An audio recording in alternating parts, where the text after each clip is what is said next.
Hey everyone, I'm Asintha. In this video, I made these custom designed Minecraft weapons, and I want to show you how I did it. If you like what you see, I'd appreciate it if you subscribe. Let's get started. While the time-lapse plays in the background, let's talk about the designs. So before I went into Blockbench, I made the initial designs for the... Wow, it's raining. I made the initial designs for the weapons in Photoshop. The one for the sword should be on screen right now. And not gonna lie, the sword looks like every other sword, but let's ignore that.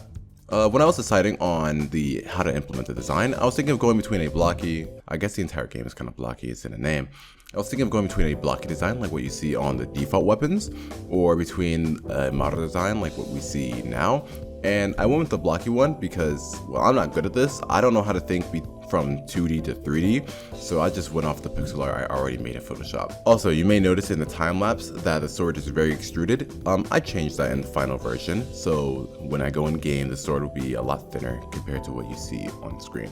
And the subsequent weapons as well, the spear and the scythe will be just as thin as the sword.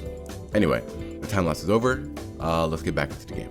Okay, we're in the Minecraft world now. If we go in our inventory and go into combat, scroll down as your sword is there. Look at that. It's actually added into the game. Dude, can you believe that? Okay, I think we're done with the sword for now. So the next thing we're going to move on to is the spear. Let's get to it. I think once the sword was done, I was way more comfortable making the spear and the scythe. But regarding the spear, I don't think it looks that good. I mean, it looks okay, but it leaves a lot to be desired. For example, when I looked up the Minecraft Dungeon Spear, if you look at it in comparison to my spear, you'll see that even though they're both in pixel art form, one clearly looks better than the other.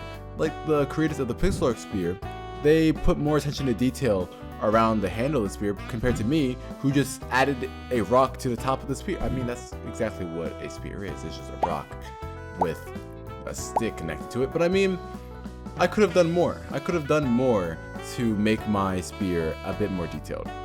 Even so, I'm still satisfied with what I made. All right, we're in Minecraft. Let's go into the combat section, and the spear's there. The spear's there. We actually have the spear. We actually have the spear. We do not have to suffer anymore. Thank God. All right, now that I've made the spear, I think it's time for me to finally make the scythe. Let's go back into Blockbench and get to doing that. The scythe was the most confusing one I did. Like with the other two, I straight up just copied the pixel art, but with this one, almost wrong direction. With this one, this looks like an actual garbage item. Well, I mean, all of my items are garbage items, but that's not the point. The point is that I spent the entire time-lapse making the scythe from the pixel art, but when I stopped the time-lapse, I looked at the pixel art and I was like, I don't like this. I'm at least disappointed in what I made. So I redid it. And unfortunately, I didn't record that part, but it's all good. The final version is in the game. Speaking of which, let's go back to Minecraft. All right, we're back in Minecraft. Let's go and look at the final. The scythe is here. Oh wow. Dude, look at how much more. Look at the size of the scythe in comparison to like if I get the spear and look at the comparison sizes. Oh my gosh. Anyway, thank you guys for watching the video. It was a great experience trying to make these models. I honestly had a great time. Despite the difficulties, it was still an enjoyable experience. I hope you guys subscribe and have a good day. Bye bye.